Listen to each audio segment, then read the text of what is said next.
सभी को जोहार नमस्कार। एक बार फिर से मैं खुशामदीद करता हूं आपके अपने चैनल S4G पे।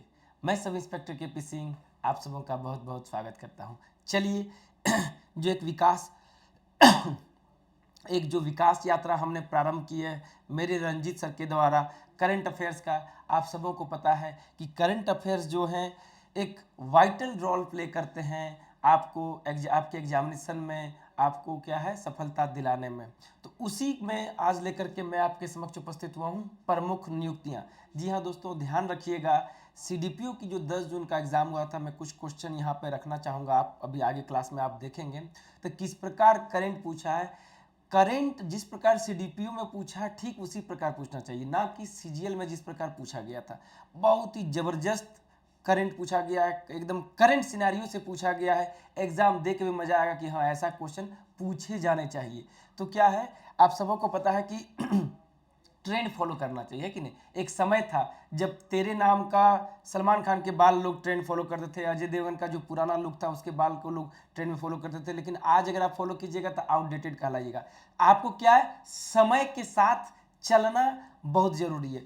तो उन्हीं सब एग्जाम को एनालिसिस करते हुए जो इस मंथ जून में ही हुए हैं, उसमें किस प्रकार के करंट पूछे गए हैं, क्या इंपॉर्टेंट हो सकते हैं, उसकी रिलेवेंसी को देखते हुए हम लोग यहाँ पे क्वेश्चन फॉर्मेट को लाएं जो आपके एग्जाम के लिए VVI रहेगा। चाहे वो आपका झारखंड पुलिस हो, चाहे वो एक्साइज कांस्टेबल हो, चाहे आपका CGL हो, या हाई कोर्ट या सिविल कोर्ट से रिलेटेड एग्जाम हो। मतलब दैट मीन्स कहने मतलब जो 3 महीने में आपके एग्जाम होने वाले हैं उन सारे एग्जामों में इंपॉर्टेंट आपके रहने वाले हैं। तो चलिए बिना समय गवाए हुए हम लोग अपने कंटेंट पे चलते हैं और प्रमुख नियुक्तियां 23-24 से हम लोग क्वेश्चन करते हैं, मोस्ट एक्सपेक्टेड MCQ।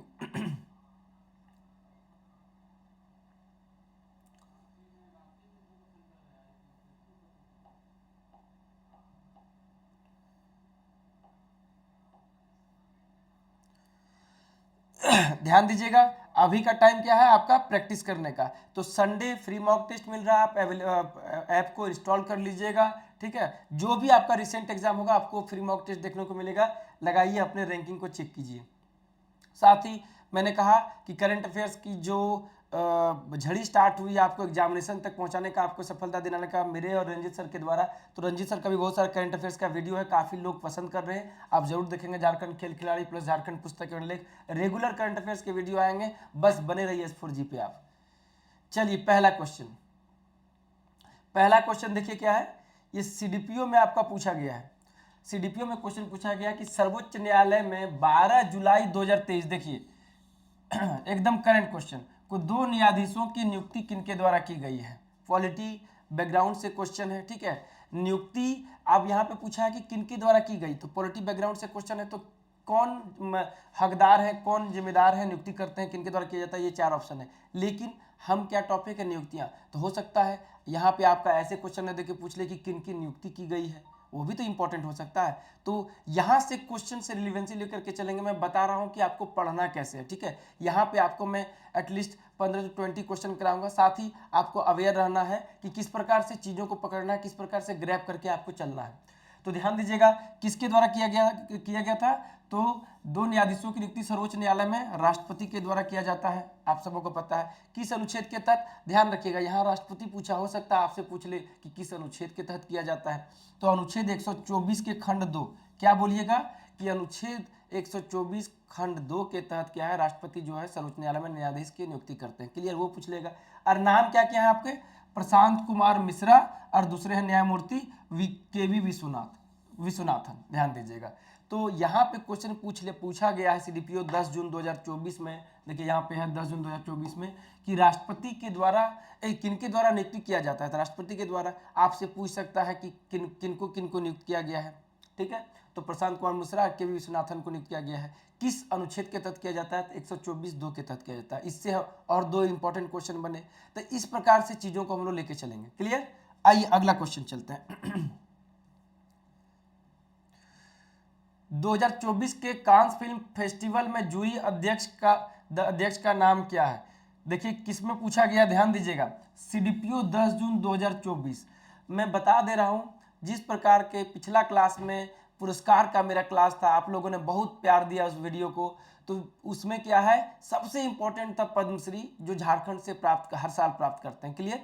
तो उसी तरह अगर आप इसमें बात कीजिएगा, फिल्म फेस्टिवल में अगर क्वेश्चन पूछा जाए, जैसे सीडीपीओ में पूछा है, अब मेरे भाई एक नहीं दो दो क्वेश्चन पूछा है, तीन तीन 3 इंटू 2 कीजिएगा 6 मार्क्स, बहुत मायने रखता है। क्लियर। तो ऐसे में एकदम वीवीआई कर लीजिए, एकदम मोस्ट इंपॉर्टेंट, ध्यान रखिएगा मेरे दोस्त, मोस्ट इंपॉर्टेंट सेगमेंट है। इसको मैं थोड़ा ब्रीफ में बताना चाहूंगा, क्यों, क्योंकि यहां से एक नहीं दो दो क्वेश्चन सीडीपीओ में पूछे गए, और क्वेश्चन क्यों पूछे जाने चाहिए ये भी मैं आपको बताऊंगा। बस आप क्या कीजिएगा, चैनल को लाइक सब्सक्राइब और शेयर करना नहीं भूलें, ठीक है। आपका सफलता का सारथी S4G केपी सर आपके एग्जाम तक आपके साथ रहेगा, घबराइए मत, बस आप मेहनत करते रहिए, क्योंकि मेहनत का कोई विकल्प नहीं है, कोई दूसरा ऑप्शन नहीं, ठीक है। और वैसे भी थोड़ा समय खराब चला है, हम मानते हैं, चीज़ों को काफ़ी डिले हुआ है जीएसएससी की वजह से या सरकार की वजह से। तो गीता में एक बड़ा अच्छा लाइन है कि निराश मत हो तू, निराश मत हो तू, ठीक है ना, सब जो चाहिएगा सब चीज़ मिलेगा, कमज़ोर तेरा वक्त है तू नहीं। आप कमज़ोर नहीं है, आपका थोड़ा वक्त कमज़ोर था, ठीक है, लेकिन वो वक्त अब सही आ चुका है, और वो काफ़ी छोटी मात्रा में, काफ़ी शॉर्ट मोमेंट के लिए आपके पास वो वक्त होगा, आपको उसको ग्रैब कर लेना है। और ग्रैब कैसे कीजिएगा, पकड़िएगा कैसे, रगड़ के चीज़ों को दिन रात एक कर दीजिए, बस 3 मंथ्स, ये 3 मंथ्स आप क्या है S4G को और अपने आप को दे दीजिए, देखिए एकदम चमकता हुआ चांद बन करके, सूरज बन के निकलिएगा।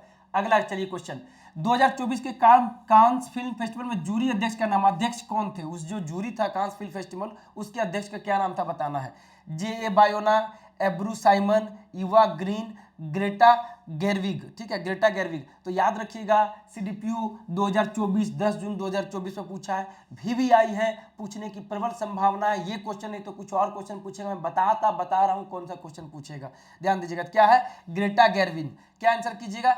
इस कांस फिल्म फेस्टिवल जो थे, तो इसके अध्यक्ष कौन है, ग्रेटा गेरविन। पूछ लेगा ये जो कांस फिल्म फेस्टिवल हुआ, ये कौन सा एडिशन था, तो याद रखिएगा 77वें, क्या बोलिएगा आप लोग, 77वें पूछ लेगा। इस बार जो कांस फिल्म फेस्टिवल था वो कौन सा एडिशन था, तो 77वें कांस फिल्म महोत्सव जो था, इसमें 40 वर्षीय जो है गौरविक जूरी अध्यक्ष के रूप में सेवा करने वाली पहली अमेरिकी महिला होंगी, ठीक है, होंगी क्या, हुई, ठीक है, याद रखिएगा, पहली अमेरिकी महिला हुई।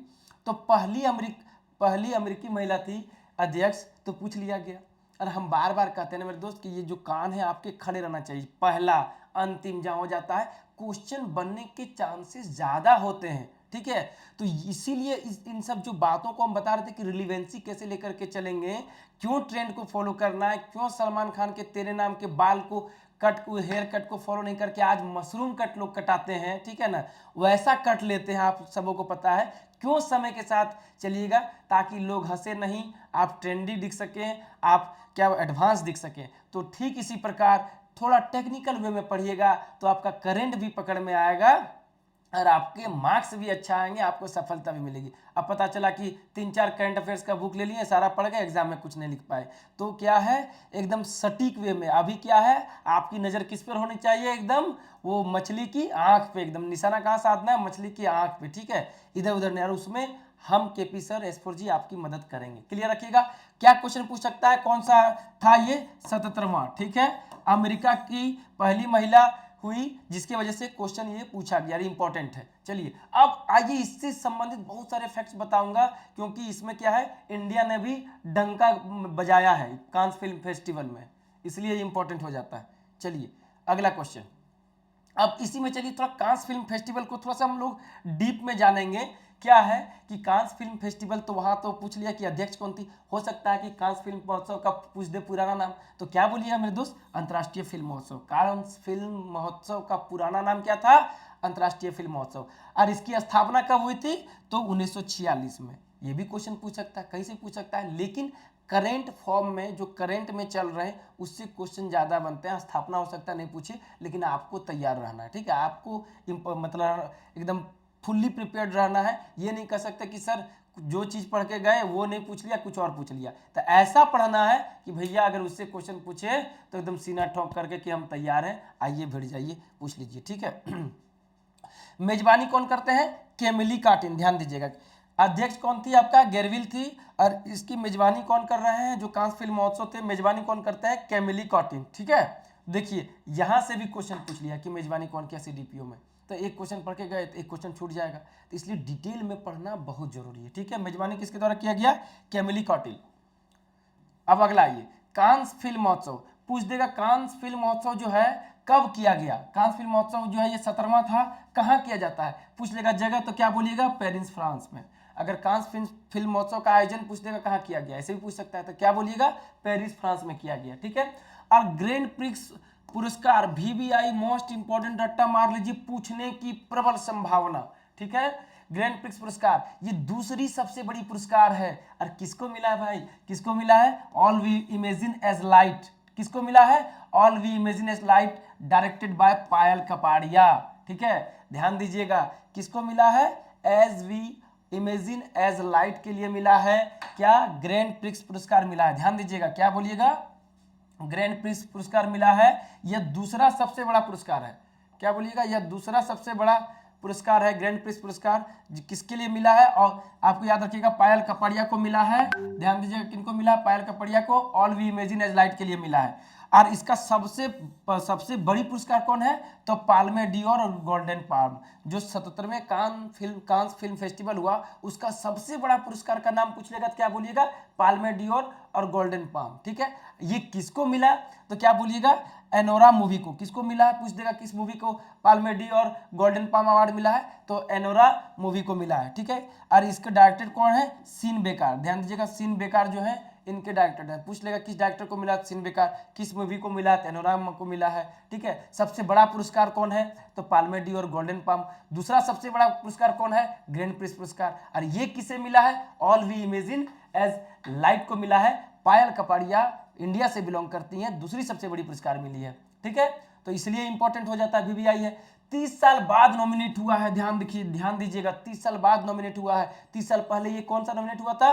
30 साल पहले अगर हम 30 साल बैक जाएं, 30 साल बैक जाएं, तो वो ईयर क्या होता है आपका? 1994। और उसमें क्या नॉमिनेटेड हुआ था? स्वाहम, याद रखिएगा। तो सोचिए 1994 में ही ग्रैंड प्रिक्स पुरस्कार के लिए नॉमिनेट हुआ था स्वाहम। उसके बाद कि नॉमिनेट होने में क्या है? 30 साल लग गए। तो इसमें स्वाहम जो नॉमिनेट हुआ था, इसको ग्रैंड प्रिक्स पुरस्कार मिला नहीं था, लेकिन इस बार जो नॉमिनेट हुआ है क्या है? All we imagine as light. तो 30 साल बाद क्या है? ये ग्रैंड पुरस्कार अभी जो है ग्रैंड प्रिक्स पुरस्कार मिला है, भारतीय है। ठीक है, इसलिए भी ये इंपॉर्टेंट है। आइए इसका एक इमेज में आपको दिखा दे रहा हूं, देखिए यही है, गौर से देखिए, ये आपके all we imagine as light. ठीक है, देख रहे हैं आप, समझे कि नहीं? All we imagine as light. तो 4 पुरस्कार हैं जो बहुत इंपॉर्टेंट हैं कांस फिल्म फेस्टिवल में, जो इंडियन को मिले हैं, तो वो देखने की जरूरत है। एक हम लोग पढ़ लिए, देखिए ये आपके सामने पिक्चर लगा हुआ है, all we imagine as light. ठीक है, आगे आइए, ये हो गया। अब देखिए कांस फिल्म फेस्टिवल में क्या मैंने आपको बताया कि 4 भारतीयों को पुरस्कार मिला। 4 भारतीयों को पुरस्कार, एक तो पायल कपाड़िया आपने देख लिया, जिनको कांस फिल्म फेस्टिवल का दूसरा सबसे बड़ा पुरस्कार मिला।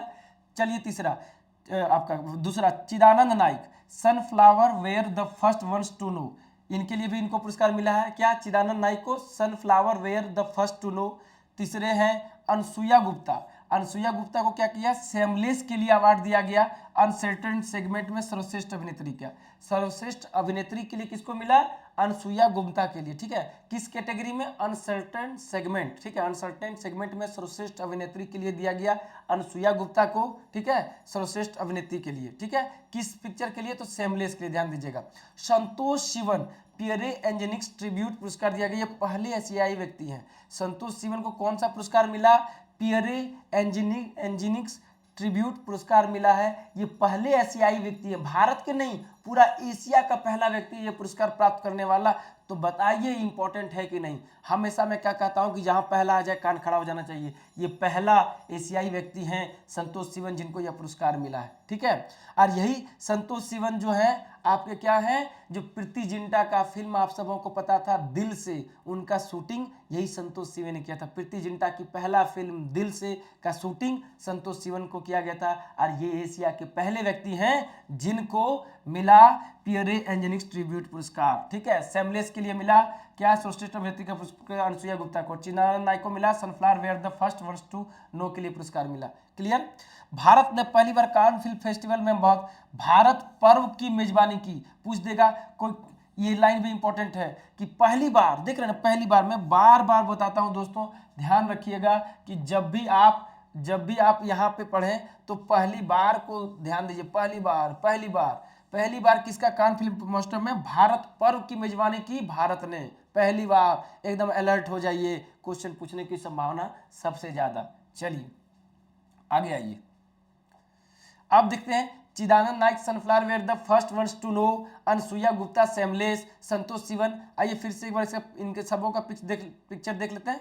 देखिए ये है आपका अनसुईया गुप्ता, क्या बोलिएगा, ये है आपके, देखिए अनसुईया सेन गुप्ता लिखा हुआ, अनसुईया सेन गुप्ता सेमलेस के लिए मिला इनको, ठीक है। और ये है आपका क्या है, चिदानंद नायक का sunflowers were the first ones to know, इनके लिए ये मिला अवार्ड।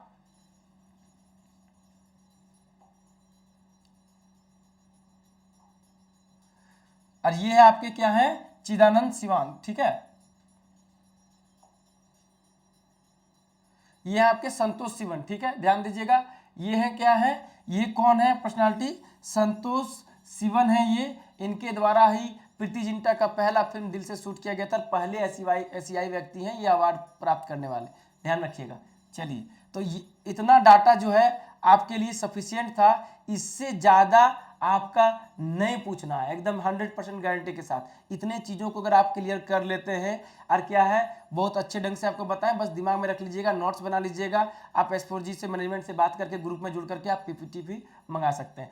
पुरस्कार वीडियो मेरा अब 2 दिन 3 दिन पहले आ चुका है, आप लोगों ने काफ़ी प्यार दिया इस वीडियो को, तो जो नहीं देखें जरूर जा करके देखिएगा। जनवरी 2023 से लेकर के अब तक का जो भी पुरस्कार मिले उससे संबंधित हम बात किए, क्या आ सकता है, एकदम एग्जामिनेशन को टारगेट करके। जब आपको कहा जाता है कि दोस्तों पहला अंतिम ये इंपॉर्टेंट है, ये पूछा है, ये पूछ सकता है, ये पूछा है, ये पूछ सकता है, तो अगर इस चीज़ों को आप क्या है वीडियो के माध्यम से चीज़ों को अगर कोई आपके सामने क्लियर करते हैं तो ये चीज़ें एक्सप्लेनेशन आप नहीं बोलते हैं, आप क्या है अगर उसको दोबारा नहीं भी पढ़िएगा तो एग्जामिनेशन में आप सही करके आइएगा, ये मेरा दावा है, ठीक है। इसलिए S4G की वीडियो को देखना जरूर है, बस जो भी देख रहे हैं एक बार लाइक सब्सक्राइब और शेयर करना ना भूलें। चलिए आगे आइए, अगला क्वेश्चन देख रहे हैं, इसी से पूछा है CDPO, याद रखिएगा ये CDPO किस पे पूछा गया है, ध्यान दीजिएगा।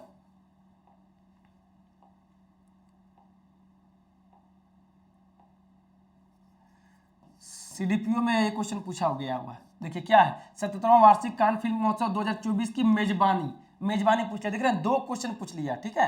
कैमिली कॉर्टिन, डायन ग्रे, लिली ग्लस्टर, उमर सई। तो कैमिली कॉर्टिन अभी बताए, ठीक है, इनकी मेजबानी किया गया था। तो पढ़िए इस ढंग से कि मजा आ जाए, क्वेश्चन ना छूट पाए। अगला क्वेश्चन, झारखंड में निर्मित किस फिल्म का प्रदर्शन कांस फिल्म महोत्सव 2021 में किया गया, आ गया ना। देखिए ये क्वेश्चन कहीं पूछा हुआ नहीं है, ठीक है। तो इसकी उस कांस फिल्म फेस्टिवल की रिलेवेंसी को देखते हुए हो सकता है 24 का पूछ ले डाटा जो अभी बताए, या हो सकता है कि झारखंड से रिलेटेड कुछ है तो वो पूछ सकता है कि नहीं पूछ सकता है, बहुत इंपॉर्टेंट है। ये शब्द ही अपने आप में अनोखा है। झारखंड में निर्मित किस फिल्म प्रदर्शन कांस फिल्म महोत्सव 2021 में किया गया, ठीक है। किसका प्रदर्शन कांस फिल्म महोत्सव 2021 में किया गया, बताइए। फुलमनिया, घुमकुड़िया, दोनों इनमें से कोई नहीं। तो याद रखिएगा क्या आंसर होगा आपका, घुमकुड़िया। घुमकुड़िया क्या है, इस फिल्म का प्रदर्शन कांस फिल्म महोत्सव में किया गया मेरे दोस्त। हो सकता है वहां से नहीं पूछ ले तो यहाँ से पूछ ले, क्लियर है कि नहीं। तो इस प्रकार की रिलेवेंसी को क्वेश्चन खोज करके डालना है, माइंड को ओपन करना है कि भैया इस टॉपिक को मैंने गर्दा उड़ा दिया, पूछ लीजिए कहीं से, कोई दिक्कत नहीं है, क्लियर। चलिए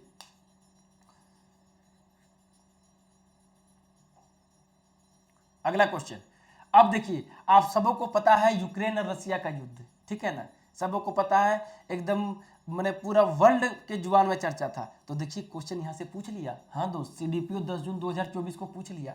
तो 2024 जून CDPO 10 जून 2024 को पूछा एकदम लेटेस्ट एग्जाम में इसी मंथ में, तो ये क्वेश्चन नहीं पूछेगा, इससे दूसरे क्वेश्चन यहाँ यूक्रेन से पूछ लिया, हो सकता है वहाँ रूस से पूछ ले या किसी और से पूछ ले, या किस प्रकार क्वेश्चन यहाँ पूछा गया है, उसकी रिलेवेंसी को देखते हुए हम लोग और क्वेश्चन फॉर्म कर सकते हैं, उससे रिलेटेड चीज़ों को पढ़ सकते हैं, माइंड को ओपन कर सकते हैं। क्यों? क्योंकि मुझे मार्क्स चाहिए, मुझे आगे बढ़ना है, मुझे और लोगों से बेहतर प्रदर्शन करना है, मुझे सूर्य की तरह चमकना है। एक सीट तो चाहिए भैया, इतना इतना वैकेंसी हो रहा है, अब नहीं तो कब, अब नहीं तो कब। भले बताइए। तो वो बोलते हैं ना कि मेहनत इतनी करो कि किस्मत भी बोल उठे, ले ले बेटा ये तेरा हक है। ठीक है ना? तो बस आप लोग सब इस बार कह दीजिए एकदम एकदम सीना ठोक करके कि साडा हक ऐथे रख। क्या बोलिएगा? साडा हक ऐथे रख, ये मेरा हक है, एक सीट चाहे ले करके रखेंगे, इतना इतना एग्जाम है, एक सीट तो भैया चाहिए। चलिए आइए क्वेश्चन पे आते हैं। यूक्रेन के खुफिया प्रतिरक्षा के उप प्रमुख कौन है? खुफिया प्रतिरक्षा। तो आपको जानना होगा कि खुफिया का प्रमुख पूछा, उप प्रमुख प्रमुख कौन है? यूक्रेन का जो खुफिया एजेंसी उसका प्रमुख पूछा है। आपसे पूछ सकता है कि यूक्रेन का खुफिया एजेंसी का नाम बता दीजिए। ठीक है? यूक्रेन का नहीं रसिया का खुफिया एजेंसी पूछ सकता है, रसिया का नहीं किसी और देश का पूछ सकता है, यहाँ हो सकता है इसके राष्ट्रीय खेल पूछ लें या कुछ और पूछ ले। तो उसके लिए आपको तैयार रहना होगा, थोड़ा सा डायमेंशन ओपन रखिए, देखिए मजा आएगा पढ़ने में। चलिए क्या है? वाद्यम स्किबिस्की, सैम टेरी, एंड्र स्लाटर और जेस फिलिप्स। ठीक है? आपको बताना है कि यूक्रेन के जो खुफिया एजेंसी है उसके प्रमुख का नाम क्या है। तो क्या बोलिएगा? वादियम स्किबिस्की। ठीक है? ये है आपका खुफिया, यूक्रेन की खुफिया एजेंसी के प्रमुख का नाम। ठीक है? ये पूछा गया सीडीपीओ 10 जून 2024 में, ये क्वेश्चन पूछा गया, इसके पूछने की संभावना कम। क्या पूछ सकता है? यूक्रेन की खुफिया एजेंसी का क्या नाम है? तो क्या बोलिएगा दोस्तों? फिसू। क्या है? फिसू। ठीक है? यूक्रेन की खुफिया एजेंसी पूछ सकता है। आपकी खुफिया एजेंसी का नाम क्यों पूछा है? क्योंकि ये हाईलाइटेड मुद्दा था कि नहीं, सबों के जुबान पे था, तो पूछना लाजिम बनता है। तो कहीं ना कहीं जो घटनाएं घटित होती हैं, जो चर्चित होती हैं, ठीक है, जो हाईलाइटेड होती हैं, तो उनसे प्रश्न सबसे ज्यादा बनने के चांसेस होते हैं। प्रश्न पूछने का ये क्राइटेरिया, बड़ा मजा आया सीडीपीओ का जो क्वेश्चन पूछा है, एकदम लगा कि हाँ भैया जो एग्जामिनेशन तैयारी करेगा, प्रॉपर डायरेक्शन में वर्क करेगा, उसकी एनर्जी सार्थक होगी। ठीक है? उसको जॉब मिलेगा, और वो एग्जाम देकर के जो वाकई में मेहनत किए होंगे वो काफी खुश होंगे।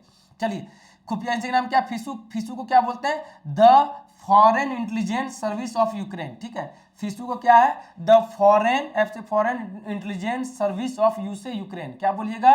फिसू। यूक्रेन की खुफिया एजेंसी का नाम क्या है? फिसू। द फॉरेन, एफ से foreign intelligence service of Ukraine. Clear? चलिए आगे। खुफिया एजेंसी, तो क्यों ना हम एक काम करें कि कुछ खुफिया एजेंसी को पढ़ लेते हैं, कुछ कुछ देश का जो इंपॉर्टेंट हाईलाइटेड है, जिसे पूछ सकते हैं। आइए तो पढ़ लेते हैं। ठीक है ना? हाथ कंगन को क्या बोलते हैं ना? हाथ कंगन को आरसी क्या? ठीक है ना? देर क्या करना। आइए पढ़ते हैं। सबसे पहले पढ़ते हैं ईरान का। ठीक है? ईरान, इजराइल, यूक्रेन, रसिया, इस सब का पूछने का संभावना ज्यादा है। चलिए, ईरान, ईरान की पूछ देगा। क्या है? ईरान का जो वहां खुफिया एजेंसी का नाम क्या है? तो ध्यान दीजिएगा, शाबाक। ईरान की खुफिया एजेंसी के नाम पूछेगा तो शाबाक। राजधानी ईरान की कहाँ है? तेहरान। ईरान की मुद्रा का नाम क्या है? तोमान। पहले क्या था? रियाल। अब रियाल भी देगा तो आंसर कर सकते हैं, लेकिन रियाल नहीं देगा तो तोमान। याद रखिएगा, नया है। ठीक है? तो ये पूछने का चांसेस ज्यादा है कि ईरान की मुद्रा का नाम क्या है? तोमान। ईरान की संसद को क्या बोलते हैं? मजलिस कहते हैं। ईरान के राष्ट्रपति कौन है? मोहम्मद मोकबेर। ठीक है? और ईरान का राष्ट्रीय खेल क्या है? तो फ्री स्टाइल कुश्ती। तो अगर ईरान के बारे में इतना ही एक सेगमेंट में, एक वीडियो में पढ़ लिए, तो अगर पूछ देगा तो इससे बाहर नहीं पूछेगा। क्या क्या नहीं है? राष्ट्रीय खेल है, राष्ट्रपति है, संसद है, मुद्रा है, राजधानी है, खुफिया एजेंसी है। जो इंपॉर्टेंट फैक्ट जो पूछे जाते हैं सब तो है इसमें मेरे दोस्त। तो ध्यान दीजिएगा, पढ़ना है ऐसे। चलिए, ईरान हो गया। अब आइए पढ़ते हैं हम लोग इजराइल। इजराइल के संसद का, इजराइल का जो वहां पे गुप्तचर संस्था, उसका नाम क्या हो गया? मोसाद। राजधानी इजराइल का क्या हो गया? जेरूसलम। इजराइल की मुद्रा का क्या नाम हो गया? New shekel. इजराइल की संसद का नाम क्या हो गया? नेसेड। इजराइल के प्रधानमंत्री का नाम क्या है?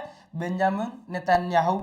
इजराइल के राष्ट्रपति, पूछा जाता है प्रधानमंत्री राष्ट्रपति, क्योंकि बराबर कभी कभी ना कभी 26 जनवरी 15 अगस्त में वो बुलाए जाते हैं मुख्य अतिथि के तौर पे। नहीं भी बुलाए जाते हैं तो जो देश हाईलाइटेड वो पूछ लिया जाता है। ईरान का आपका देखे ना, आपका पूछ लिया, क्या कहते हैं? गुप्तचर संस्था।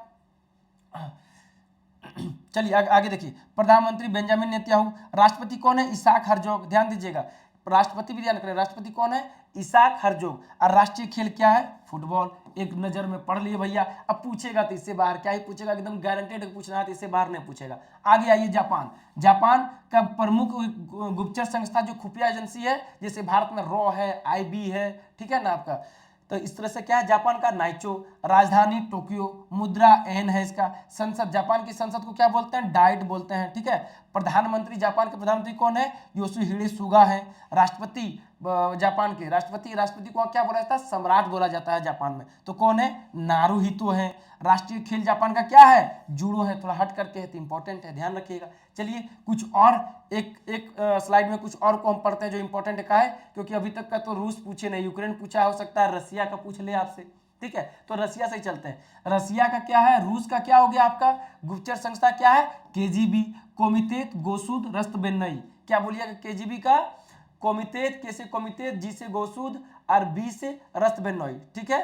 रस्तबोन्नई, बी से बेजापोस्तनोस्ती, ठीक है। केमितोत गोसुद रस्तबोन्नई बीजापोस्तनोस्ती, ये आपका केजीबी का फुल फॉर्म हो गया। केजीबी का फुल फॉर्म भी ध्यान दीजिएगा। और ऐसे गुप्तचर संस्था क्या हो जाएगा, शॉर्ट फॉर्म में केजीबी आपको याद रखना है। राजधानी मॉस्को हो गई। रूस की मुद्रा क्या हो गई, तो रूबल हो गया। रूस की संसद को क्या बोलते हैं, ड्यूमा बोलते हैं। रूस के राष्ट्रपति कौन है, तो व्लादिमीर पुतिन है रूस के राष्ट्रपति। और प्रधानमंत्री रूस के कौन है, तो मिखाइल मुशिस्टिन। याद रखिएगा, रूस के प्रधानमंत्री कौन है, आप सबको राष्ट्रपति याद होगा लेकिन प्रधानमंत्री ध्यान रखिएगा, मिखाइल मुशिस्टिन, ठीक है। यूक्रेन रसिया आप समझ रहे हैं ना, बहुत इंपॉर्टेंट सेगमेंट है, बहुत इंपॉर्टेंट हाईलाइटेड मुद्दा है। राष्ट्रीय खेल कौन है, फुटबॉल और शतरंज। रूस के राष्ट्रीय खेल कौन है, दो है, फुटबॉल और शतरंज। आगे आइए चीन, ठीक है। चीन भी क्या है, हमेशा इंडिया और चीन का थोड़ा बहुत नोकझोंक चलते रहता है, ऐसे में इंपॉर्टेंट है, काफी तेज गति से डेवलपमेंट भी कर रहा है। Central external Lenja department, ministry of state security. चीन का जो है गुप्तचर संस्था का नाम क्या बताइएगा, central external Lenja department, ministry of state security. राजधानी चीन का क्या होगी, बीजिंग। राजधानी चीन की मुद्रा क्या होगी, पहले युआन था लेकिन अब रेवेनबी बोला जाता है। चीन की मुद्रा को क्या बोला जाता है, रेवेनबी। तो इंपॉर्टेंट है। राष्ट्रपति कौन है, सी जिनपिंग। प्रधानमंत्री चीन के कौन है, ली कांग। संसद का क्या नाम है, चीन के संसद का नाम है, देखिए जो इंडिया के नेबर कंट्री है ना फॉरेन, वो भी इंपॉर्टेंट है, तो इस समय चीन भी इंपॉर्टेंट हो जाएगा। संसद कौन है, पीपुल्स नेशनल असेंबली। चीन की संसद को क्या बोला जाता है, पीपुल्स नेशनल असेंबली। क्लियर। राष्ट्रीय खेल चीन का क्या है आपका, टेबल टेनिस। क्लियर। अगला आइए पढ़ते हैं हम लोग फ्रांस। फ्रांस की गुप्तचर संस्था का नाम क्या है, थोड़ा मैं इसको नीचे कर दूं। फ्रांस की गुप्तचर संस्था का नाम क्या है आपका, DGSC, director general de security exterior, ठीक है। पूछ देगा फ्रांस की गुप्तचर संस्था का नाम बताना है तो क्या बताइएगा, DGSC, director general de security exterior. राजधानी फ्रांस की पेरिस। फ्रांस की मुद्रा यूरो। फ्रांस के संसद का नाम क्या है, नेशनल असेंबली। फ्रांस के राष्ट्रपति कौन है, इमैनुअल मैक्रोन, ठीक है। फ्रांस का राष्ट्रीय खेल क्या है आपका, फुटबॉल। राष्ट्रीय खेल कौन सा है, फुटबॉल है। तो एक तरह से जो यूक्रेन से क्वेश्चन आया उससे रिलेटेड हम लोग और भी बहुत सारे क्वेश्चन पढ़ लिए, ठीक है ना। गुप्तचर संस्था पढ़ लिए, कौन राष्ट्रपति है, कौन प्रधानमंत्री है, संसद का नाम क्या है, मुद्रा का नाम क्या, राष्ट्रीय खेल क्या, सफिशियंट है। और कुछ जो देश बच जाता है जैसे जर्मनी हो गया, और कुछ 2 4 5 जो हाईलाइटेड है आप उसको देख लीजिएगा। क्लियर। चलिए आगे आइए, अगला क्वेश्चन पे हम लोग आते हैं। झारखंड के किस खिलाड़ी को 2 वर्ष के लिए एथलीट एम्बेसडर नियुक्त किया गया है। झारखंड के किस खिलाड़ी को 2 वर्ष के लिए क्या है, एथलीट एम्बेसडर नियुक्त किया गया है। झारखंड का खिलाड़ी, बुझिएगा सर ये क्वेश्चन तो इतना इंपॉर्टेंट नहीं लग रहा है। आपको पता है कि झारखंड ने सबसे ज्यादा नाम किसमें कमा रहा है, खेल में। सिमडेगा की बेटियों ने वर्ल्ड में क्या है, अपना परचम डाला है, चाहे वो ओलंपिक हो या फिर नेशनल लेवल का गेम हो। खेल को यहाँ की बेटियों ने काफी आगे लेके गया है, ठीक है, और झारखंड का नाम रोशन किया है। ऐसे में खेल से प्रश्न तो बनता ही बनता है, और ऐसे में अगर नियुक्तियों से प्रश्न आएगा तो वो भी इंपॉर्टेंट हो जाएगा आपका सेगमेंट। किस वजह से इन चीजों को रखा गया है, उसके अहमियत को समझिए, ठीक है, क्या किस चीज में चल रहा है, क्या ट्रेंड में है, तो उससे क्वेश्चन बनते हैं। झारखंड के किस खिलाड़ी को 2 वर्ष के लिए एथलीट एम्बेसडर नियुक्त किया गया है, अंशु लकड़ा, सलीमा टेटे, निकी टेटे, उपयुक्त में से कोई नहीं। तो ध्यान दीजिएगा, क्या बोलिएगा, सलीमा टेटे। झारखंड के किस खिलाड़ी को 2 वर्ष के लिए एम्बेसडर नियुक्त किया गया है, तो सलीमा टेटे को 2 वर्ष के लिए क्या है, एथलीट एम्बेसडर नियुक्त किया गया है। सलीमा टेटे कहाँ की है, सिमडेगा की है। अंशुता लकड़ा भी कहाँ की है, सिमडेगा की है। नाम रोशन किया है इन्होंने भारत का, झारखंड का, सिमडेगा का। इंपॉर्टेंट हमेशा से रहेगा। एशिया हॉकी महासंघ ने सलीमा टेटे को 2 वर्ष के लिए एथलीट एम्बेसडर नियुक्त किया है। सलीमा टेटे सिमडेगा की रहने वाली है। इनके पहले गुरु इनके पिता हैं सुलक्षण टेटे। ध्यान दीजिएगा, अब यहाँ क्वेश्चन पूछ देगा कि सलीमा टेटे के पहले गुरु कौन है। जब इतने फेमस है, इतने नाम रोशन किया है, तो ध्यान दीजिएगा सलीमा टेटे का पहला गुरु कौन है, इनके पिताजी हैं। तो इनके ऐसे भी क्वेश्चन पूछ सकते हैं इनके पिताजी का नाम क्या है, तो इनके पिताजी का नाम क्या है, सुलक्षण टेटे। हालांकि कम इंपॉर्टेंट है लेकिन एक बार पढ़ने में चीजों को जानने में कोई हर्ज नहीं है, कंसेप्ट क्लियर रखिएगा, मार्क्स बेहतर आएंगे। ठीक है, रेगुलर पढ़ते रहिए, रेगुलर मेहनत करते रहिए। वो बोलते हैं प्रयास भले ही छोटा हो लेकिन निरंतर होना चाहिए, कंटिन्यूटी बना रहना चाहिए। वही सिक्के बाजार में चलते हैं जो क्या बोलते हैं आग की भट्टियों में तपते हैं मेरे दोस्त। ये 3 महीना तपिए, उस तपिश को झेलिए, मानिए, उसके बाद सूर्य बन के निखरिएगा। चलिए, झारखंड से किसे सेंसर बोर्ड का सदस्य मनोनीत किया गया है। झारखंड के एग्जाम में झारखंड से मनोनयन सबसे इंपॉर्टेंट है, झारखंड से नियुक्ति सबसे इंपॉर्टेंट है।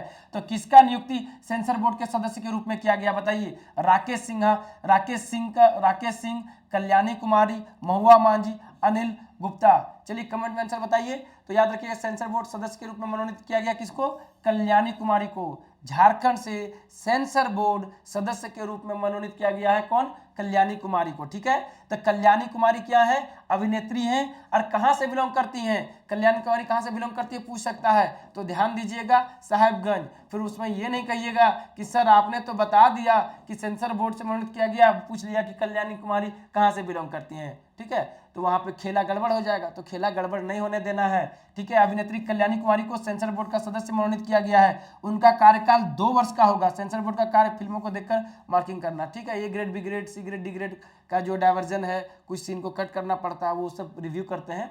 तो ध्यान दीजिएगा कल्याणी कुमारी सेंसर बोर्ड के सदस्य के रूप में क्या कहते हैं इनका चयन किया गया है, इनको यहाँ पे प्रतिनिधित्व किया गया है, और ये 2 वर्ष तक रहेंगी। और कहाँ से बिलोंग करती हैं, साहबगंज से।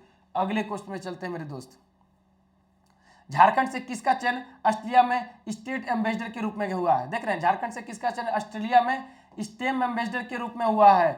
प्रियंका रानी, डॉक्टर अलका रानी, डॉक्टर प्रिया रानी, डॉक्टर सागर सिंह। ठीक है, तो झारखंड से किसका चयन ऑस्ट्रेलिया में स्टेम एम्बेसडर, ऑस्ट्रेलिया में स्टेम एम्बेसडर के रूप में चयन किया गया है, और वो भी झारखंड से। क्यों ना इंपॉर्टेंट हो आप बताइए। चलिए, तो ध्यान दीजिएगा डॉक्टर प्रिया रानी।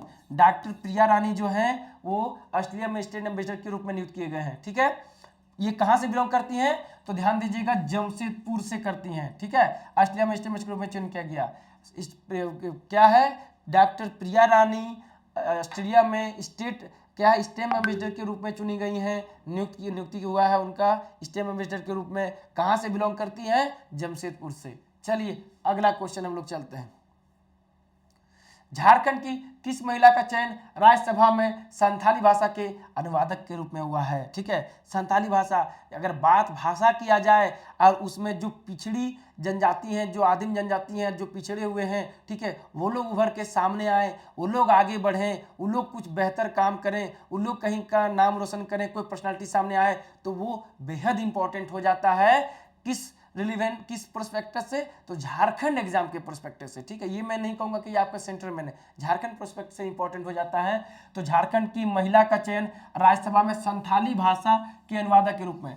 ठीक है, संथाली भाषा के अनुवादक के रूप में किनका हुआ है, अंजुम करकट्टा, परिधि मरांडी, प्रिया मरांडी, सुनीता उरांव। तो ध्यान दीजिएगा जो है संथाली भाषा के अनुवादक के रूप में झारखंड विधानसभा में किसका चयन हुआ है, तो प्रिया मरांडी। याद रखिएगा, प्रिया मरांडी जो है संथाली भाषा के अनुवादक के रूप में चयन हुआ है। इस सब टॉपिक पे क्या है, बहुत ज़्यादा आपको क्या है रिसर्च करने की जरूरत नहीं है। ये सब क्या है वन लाइनर टाइप से पूछेंगे, तो क्या है आपको या तो गलत हो जाएंगे या तो सही हो जाएंगे। ज़्यादा डिटेल करने की जरूरत नहीं है, जहाँ डिटेल की आवश्यकता है मैं आपको डिटेल बता रहा हूँ। तो ध्यान दीजिएगा, प्रिया मरांडी जो है अनुवादक के रूप में। हो सकता है नहीं भी पूछे, ठीक है, लेकिन अगर पूछ ले तो गलती नहीं होना है। हम यहाँ क्या नियुक्तियाँ पढ़ रहे हैं, किसका कहाँ नियुक्ति हुआ है, उस रिगार्डिंग से झारखंड से जो हाईलाइटेड है, ठीक है ना, वो आजल बाजल क्वेश्चन हम आपके समक्ष नहीं रख रहे हैं, और भी बहुत सारे हैं, लेकिन जो इंपॉर्टेंट हैं, जो कम समय में आपको बेहतर मार्क्स दे सकते हैं, कम समय आपका वेस्ट हो, कम समय आपका जाया जाए, उन सारी चीजों को हम ला करके आपके समक्ष रख रहे हैं। ठीक है,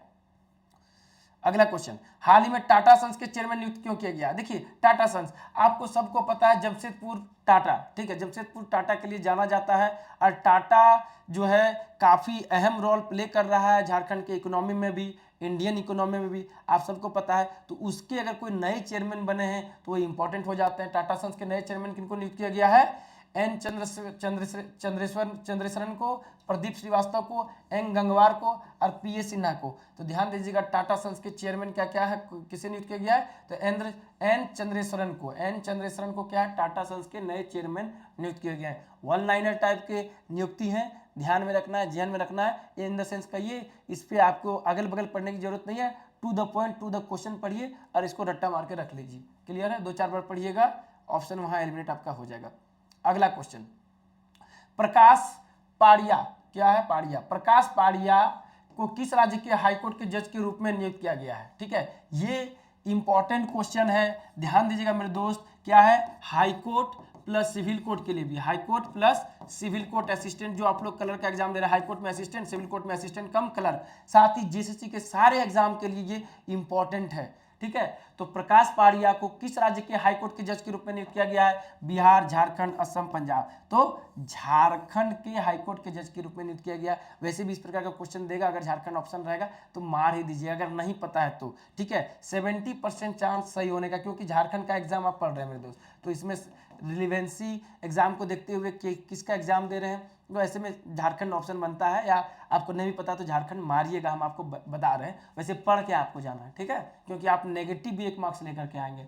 तो हाईकोर्ट के जज के रूप में नियुक्त किसको किया गया है, तो प्रकाश पाड़िया को। ध्यान दीजिएगा, ये इलाहाबाद हाईकोर्ट के जस्टिस थे, प्रकाश पाड़िया को झारखंड हाईकोर्ट में जज के रूप में नियुक्त किया गया। अब पूछ देगा वही क्वेश्चन कि प्रकाश पाड़िया जिन्हें हाईकोर्ट के जज के रूप में नियुक्त किया गया है, ये कहाँ के जज थे, पहले झारखंड में नियुक्त होने से पहले कहाँ के जज थे, या कहाँ से इनकी नियुक्ति झारखंड में की गई, ऐसे ही पूछ सकता है। तो याद रखिएगा, ये इलाहाबाद हाईकोर्ट में जज के रूप में थे, वहां से इनको क्या है, आपको झारखंड हाईकोर्ट में जज के रूप में नियुक्त किया गया है। उनके योगदान के बाद झारखंड में हाईकोर्ट में जजों की संख्या अब 21 हो गई है, जबकि स्वीकृत पद कितने हैं, 25। तो ये भी क्वेश्चन हाईकोर्ट सिविल कोर्ट से 2 क्वेश्चन इंपॉर्टेंट हो, 3 क्वेश्चन हो गया। कौन, कि प्रकाश पाड़िया का नियुक्ति कहाँ किया गया, हाईकोर्ट, झारखंड हाईकोर्ट के जज के रूप में। इससे पहले कहाँ थे, दूसरा क्वेश्चन इलाहाबाद के जज में।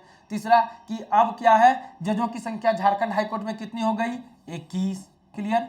चौथा क्वेश्चन क्या है कि झारखंड हाईकोर्ट में जज की स्वीकृत पद की संख्या कितनी है, तो क्या बोलिएगा, 25। तो है ना मजेदार, इस तरह से ढंग से पढ़ना है कि भैया पूछो तो, ठीक है ना, एकदम तैयार है। ठीक है, बोलते हैं ना, साडा हक ऐथे रख, इस प्रकार से चीजों को लेकर के चलना है, पढ़ना है मजेदार ढंग से। ठीक है, सेशन को एक बार शेयर करना नहीं भूलिएगा, लाइक सब्सक्राइब शेयर करना ना भूलें। ध्यान दीजिएगा, झारखंड सामान्य ज्ञान का आपका प्रैक्टिस सेट आ चुका है मार्केट में, जरूर लीजिएगा। खोटा के लिए तो इस 4G जाना ही जाता है। चलिए अगला क्वेश्चन पे चलते हैं।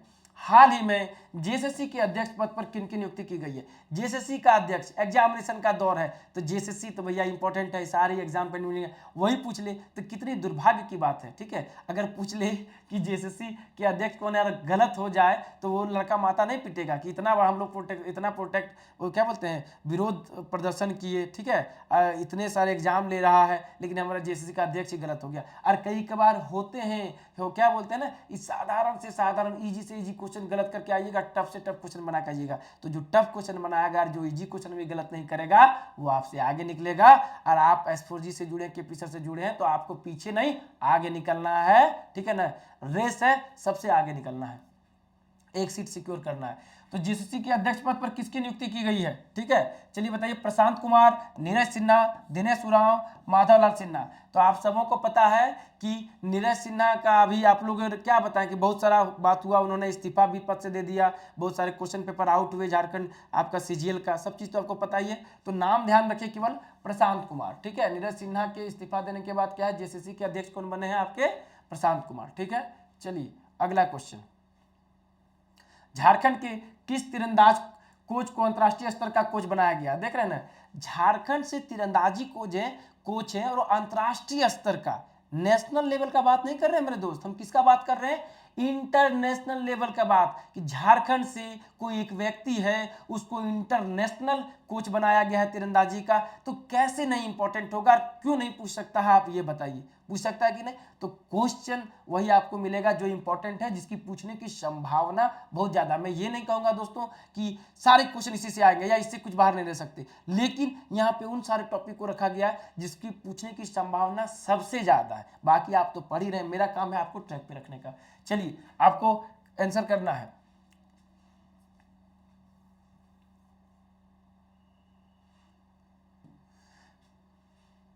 झारखंड के किस तीरंदाज कोच को अंतर्राष्ट्रीय स्तर के कोच बनाया गया? ठीक है, अमित कुमार, मोहित महतो, रोहित कोइरी, सुरेंद्र लकड़ा।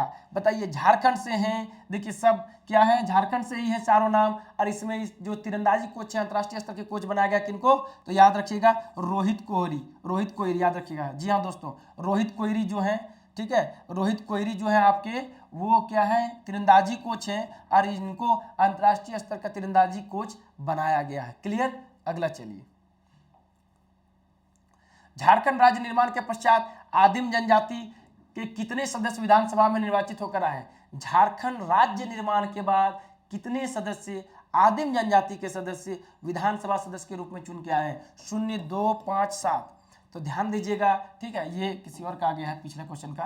तो झारखंड राज्य निर्माण के पश्चात आदिम जनजाति के कितने सदस्य विधानसभा में निर्वाचित होकर आए हैं? तो वो याद रखिएगा 0, ठीक है, 0, ठीक है, आदिम जनजाति से 0 अभी तक जो है, मतलब कोई भी सदस्य आपका विधानसभा सदस्य के रूप में निर्वाचित होकर के नहीं आए हैं। क्लियर?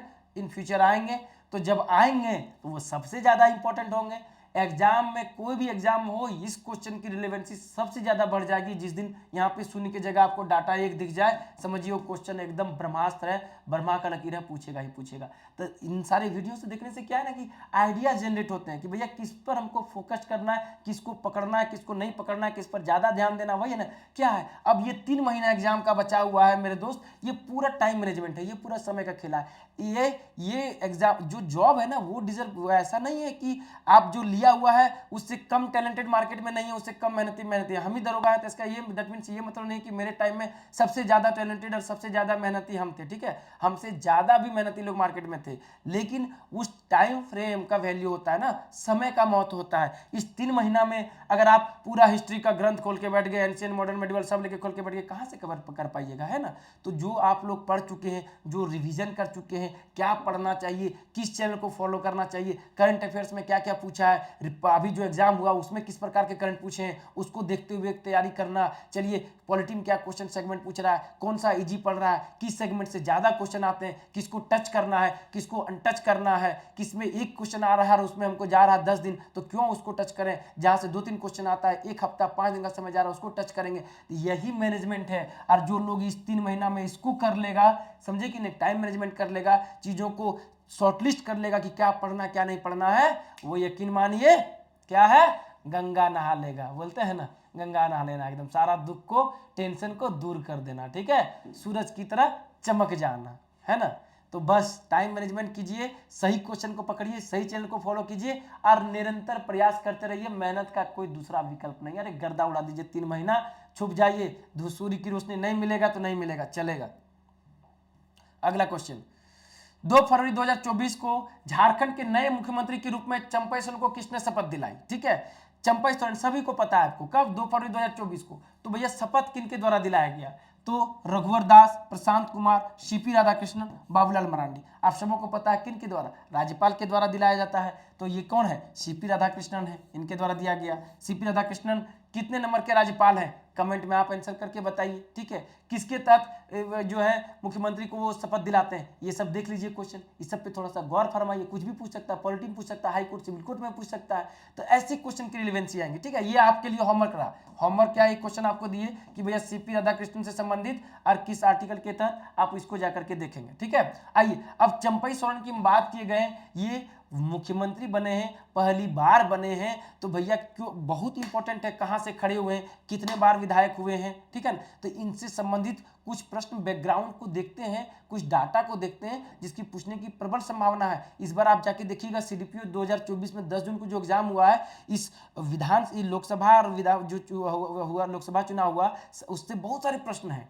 तो लोकसभा चुनाव आपके लिए अहम है, एक बार पूरा पढ़िएगा। एक बार लोकसभा चुनाव से इंपॉर्टेंट क्वेश्चन हम करा देंगे आपको, क्या क्या टोटल चीज, ठीक है, मिसलेनियस क्या इंपॉर्टेंट कहाँ क्या है, और उससे क्या क्वेश्चन सीडीपीओ में पूछा है, उसको रिलेवेंसी को दिखाते हुए हम कराएंगे, ताकि आपका यकीन पुख्ता हो, आपका डेडिकेशन बढ़े, आपका फोकस बढ़े। चलिए आइए अब देख लेते हैं थोड़ा सा एक्सप्लेनेशन। एक्सप्लेनेशन में क्या है, 2 फरवरी 2024 को झारखंड के नए मुख्यमंत्री के रूप में सीपी राधाकृष्णन द्वारा चंपई सोरेन को मुख्यमंत्री के रूप में शपथ दिलाई, तो हम क्वेश्चन में देख लीजिए, ठीक है। हेमंत सोरेन के बाद चंपई सोरेन झारखंड के 12वें मुख्यमंत्री बने। कितना मुख्यमंत्री बने, ध्यान दीजिएगा, क्वेश्चन पूछ लेगा, ठीक है, कि जो चंपई सोरेन है पहली बार बने, हेमंत सोरेन जेल गए हैं, तो ऐसे में क्या ना ज्वलंत मुद्दा इंपॉर्टेंट है, सबके जुबान पे है, नए मुख्यमंत्री, तो पूछ लेगा केवी बार का मुख्यमंत्री है, तो 12वीं मुख्यमंत्री है, ध्यान दीजिएगा। चंपई सोरेन अपने कोल्हान क्षेत्र में झारखंड टाइगर के रूप में मशहूर है, कहाँ, कोल्हान क्षेत्र में, किस नाम से जाने जाते हैं, पूछ लेगा, है ना, एगो टाइगर जयराम महतो बोलते हैं ना, तो उसी तरह झारखंड टाइगर के रूप में कौन जाने जाते हैं, तो हमारे जो सीटिंग सीएम है, जो वर्तमान मुख्यमंत्री हैं, वो टाइगर, झारखंड टाइगर के रूप में जाने जाते हैं, ठीक है। अब तक ये सरायकेला विधानसभा से कहां से खड़ा होते हैं, जो है इनका रणभूमि क्या है, इनका क्षेत्र भूमि क्या है, कहां से खड़े होते हैं, तो सरायकेला विधानसभा से 6 बार विधायक रह चुके हैं भाई, बहुत मायने रखता है। पूछ लेगा कि जो हमारे माननीय मुख्यमंत्री हैं वो कितने बार विधायक रह चुके हैं, 6 बार रह चुके हैं। कहां से विधायक रहते हैं, तो सरायकेला विधानसभा से। कहां से इनकी विधायिका है, तो सरायकेला विधानसभा से। कितनी बार की मुख्यमंत्री है, तो 12वीं मुख्यमंत्री है। किस नाम से जाने जाते हैं, तो झारखंड टाइगर के नाम से जाने जाते हैं। ऐसी चीजों को लेकर के चलना है, बढ़ना है फुल ऑन द जोश में, ठीक है ना। तो लग रहा है टाइमिंग, थोड़ा चीजों को समझिए कैसे बढ़ना है, ठीक है। थोड़ा वीडियो लेंदी हो रहा है, हम समझ रहे हैं, लेकिन ये आप में जोश पैदा करेगा, आप में टेक्निक पैदा करेगा, आपको आप ये आधा घंटा पौने घंटा की वीडियो आपको और लोगों से बेहतर बनाएगा। ये टेक्निक आप हर एक चीज में अप्लाई कीजिएगा, हिस्ट्री, सिविक्स, ज्योग्राफी, पॉलिटिक्स, क्या क्वेश्चन पूछ रहा है, तो जहां से पॉजिटिव वाइब्स, पॉजिटिव एनर्जी मिलता है उसको एक्वायर करना चाहिए। चलिए अगले क्वेश्चन चलते हैं, ठीक है। हम लोग समाप्ति पे आ गए, घबराए नहीं, थोड़ा सा हिम्मत और एनर्जी बना करके रखिएगा, मेरा साथ दीजिएगा और वीडियो को पिछला वीडियो जैसे प्यार स्नेह दीजिएगा। इसी तरह हम आपके समक्ष बेहतरीन ढंग से कंटेंट के साथ वीडियो लेकर के आते रहेंगे। बसंत सोरेन किस विधानसभा क्षेत्र के विधायक हैं जो फिलहाल पथ निर्माण, भवन निर्माण तथा जल संसाधन विभाग के मंत्री बनाए गए? पूछ देगा पथ निर्माण, भवन निर्माण तथा जल संसाधन विभाग के मंत्री किनको बनाया गया है, तो बसंत सोरेन को बनाया गया है, ठीक है। इनके फिलहाल जो है मंत्री बनाए, कहां से है, ये क्या है, किस विधानसभा पूछा गया है, रांची, बोकारो, टुंडी, दुमका। यह काफी आसान क्वेश्चन है, तो कहां है बसंत सोरेन, दुमका से खड़े होते हैं, ठीक है, दुमका विधानसभा क्षेत्र है। ध्यान दीजिएगा किसके मंत्री हैं, तो पथ निर्माण, भवन निर्माण, जल संसाधन विभाग के ये मंत्री हैं, क्लियर। चलिए अगला क्वेश्चन। अब चलिए थोड़ा बसंत सोरेन का भी कुछ डिटेल देख लिया जाए, कुछ भी है ना, हम लोग को मतलब छोड़ना नहीं है, कहीं भी लूप होल नहीं छोड़ना है हम लोग को। बसंत सोरेन जो झारखंड मुक्ति मोर्चा के सुप्रीमो शिबू सोरेन के छोटे पुत्र और वर्तमान मुख्यमंत्री हेमंत सोरेन के छोटे भाई हैं, छोटा पुत्र है, वर्तमान हम सीएम जो है अभी वर्तमान में नहीं, जो आपके क्या कहते हैं मुख्यमंत्री थे, अभी तो वर्तमान आपका कौन है, वर्तमान में तो आपके बसंत सोरेन है, ठीक है ना, बसंत सोरेन नहीं, आपके क्या चंपई सोरेन है, तो उनके वर्तमान वो है, तो हेमंत सोरेन के ये क्या है, छोटे भाई हैं, जो दुमका विधायक चुने जाने के बाद झारखंड सरकार के कैबिनेट मंत्री भी बनाया गया है। 2020 के दुमका विधानसभा उपचुनाव में जीत दर्ज कर पहली बार विधायक बने बसंत सोरेन को फिलहाल पथ निर्माण, भवन निर्माण तथा जल संसाधन विभाग का मंत्री नियुक्त किया गया है, ठीक है, 2020 के दुमका विधानसभा उपचुनाव में, ठीक है, बसंत सोरेन। चलिए तो ये सब कुछ फैक्ट है, ध्यान रखिएगा। अगला क्वेश्चन देखिएगा, ध्यान दीजिएगा, ये भी बहुत अहम रोल प्ले करेगा, ये भी आपके लिए इंपॉर्टेंट रहेगा। ऐसा नहीं, रघुवर दास के बारे में हम लोग तो सब जानते हैं, लेकिन रघुवर दास जब सीएम थे हम लोग सब चीज जानते हैं, कोई दिक्कत नहीं। अभी प्रेजेंट सिनेरियो में क्या है, प्रेजेंट सिनेरियो में क्या है इनके, इंपॉर्टेंट है, बराबर विजिट भी होता रहता है। पहले क्या थे, तो पहले वर्तमान दोनों के कुछ डाटा को देख लेते, क्वेश्चन पूछ ले, गलती नहीं करना है भाई। रघुवर दास झारखंड के कौन से मुख्यमंत्री थे, ठीक है, किस प्रकार के मुख्यमंत्री थे, प्रथम गैर जनजातीय मुख्यमंत्री, प्रथम जनजातीय मुख्यमंत्री, द्वितीय जनजातीय मुख्यमंत्री, इनमें से कोई नहीं। तो ध्यान दीजिएगा रघुवर दास जो है प्रथम गैर जनजातीय मुख्यमंत्री थे, जिन इस वजह से क्या इनका काफी विरोध भी किया गया था, काफी धरना प्रदर्शन भी हुआ था बिरसा चौक रांची में, आप सबों को पता है। चलिए अब क्या है, रघुवर दास की बात कर रहे हैं, प्रथम गैर जनजातीय मुख्यमंत्री हैं। प्रथम हम आपको बताते हैं इंपॉर्टेंट क्यों हो जाते हैं, प्रथम अगर आपको दिखे ना, आपके एकदम कान एकदम दोनों एकदम खड़ा होना चाहिए, अलर्ट मूड में होना चाहिए कि भैया पूछने की संभावना सबसे ज्यादा। चलिए आगे आइए, अब कुछ देख लेते हैं। रघुवर दास झारखंड के पूर्व मुख्यमंत्री हैं। रघुवर दास भाजपा के राष्ट्रीय उपाध्यक्ष भी रह चुके थे। रघुवर दास झारखंड में अपने 5 वर्षों को कार्यकाल सफलतापूर्वक पूरा किया। सही बात है, 5 साल का एकदम पूरा एकदम बहुत बढ़िया सफलतापूर्वक इन्होंने पूरा किया। रघुवर दास को उड़ीसा के 26वें राज्यपाल के रूप में नियुक्त किया गया है। ये इंपॉर्टेंट है जो मैं बता रहा हूं, एकदम VVI कि रघुवर दास जो है भैया कहाँ के राज्यपाल नियुक्त किया गया है, तो उड़ीसा के राज्यपाल नियुक्त किया गया है ये तो चलते फिरते हम लोग सुन लेते हैं, कहीं पूछ दिया जाएगा कि रघुवर दास को उड़ीसा का कितने नंबर के राज्यपाल नियुक्त किया गया है या कितने राज्यपाल के राज्यपाल बने हैं, वहाँ खेला हो जाएगा। तो ध्यान दीजिएगा, रघुवर दास उड़ीसा के राज्यपाल बने हैं और वे किस नंबर के हैं, वे 26वें नंबर के हैं। झारखंड के प्रथम गैर जनजातीय मुख्यमंत्री थे, गैर जनजातीय आदिवासी मुख्यमंत्री थे, इसलिए इंपॉर्टेंट थे। रघुवर दास ने 31 अक्टूबर 2023 को उड़ीसा के राज्यपाल के रूप में शपथ ग्रहण की। मुख्य न्यायाधीश जस्टिन विद्युत रंजन सारंगी ने रघुवर दास को शपथ दिलाई। किनके द्वारा शपथ दिलाया गया था, तो क्या है, जस्टिस विद्युत रंजन सारंगी ने इनको शपथ दिलाया था। रघुवर दास झारखंड के प्रथम गैर जनजातीय मुख्यमंत्री रहे। रघुवर दास झारखंड के एकमात्र मुख्यमंत्री जिन्होंने 5 वर्ष का कार्यकाल पूरा किया। देख रहे हैं ना, एकमात्र, प्रथम, जब भी ऐसा आ जाए तो बराबर हम बोलते हैं क्या, इंपॉर्टेंट हो जाता है। तो ये एकमात्र मुख्यमंत्री है जिन्होंने 5 वर्ष का कार्यकाल सफलतापूर्वक पूर्ण किया। ठीक है, इसलिए भी ये इंपॉर्टेंट हो जाते हैं। ठीक है, चलिए, ये झारखंड का जो सिविल कोर्ट हाई कोर्ट से जो एग्जाम देंगे, जो फॉर्म भरे हैं, जरूर जाकर नजदीकी बुक स्टोर में बुक लीजिएगा। आपका कांस्टेबल कोटा भी आ चुका है। ठीक है, तो आज का क्लास यही समाप्त होता है। आपका 25 मॉक टेस्ट भी है, आप ऐप पे लेकर के ज्वाइन कर सकते हैं। ठीक है, झारखंड कांस्टेबल का बंडल पैक भी आपको मिल रहा है, समान हिंदी, समान ज्ञान, न्यूमेरिकल एबिलिटी सारे के साथ। जो नए हैं, स्टडी फॉर गोल से आप डाउनलोड कीजिए और झारखंड का सफलता का सारथी भरिए झारखंड के एग्जाम का S4G के साथ। ठीक है, संडे फ्री मॉक टेस्ट मिलता है, सुभाष सर के द्वारा खोटा का क्लास भी लगातार लिया जा रहा है। Thanks for watching. आप वीडियो को प्यार दीजिएगा इसी प्रकार जिस प्रकार पुराने वीडियो को दे रहे हैं। अगर कुछ सुझाव है, कुछ रिकमेंडेशन है, तो आप जरूर मैसेज में, कमेंट में कर सकते हैं, उसको हम लोग इम्प्लीमेंट करने का प्रयास करेंगे। मेरा प्रयास रहता है, S4G टीम मैनेजमेंट का प्रयास रहता है कि आपको बेहतर से बेहतर मटेरियल PPT के फॉर्म में, बेहतर से बेहतर जानकारी, रिफाइंड जानकारी और चैनल से हट करके जो आपको अच्छा मार्गदर्शन करे, उन सारे मटेरियल को देना मेरा काम है। तो किसी प्रकार का सुझाव है तो आप जरूर सुझाव देंगे। ठीक है, मिलते हैं इसी प्रकार हम लोग अगली क्लास में। स्वस्थ रहिएगा, मस्त रहिएगा, स्वस्थ मस्त रह करके ही आप अच्छे से स्टडी की तैयारी कर पाइएगा। ठीक है, मिलते हैं अगली क्लास में। सभी को जोहार, जय हिंद।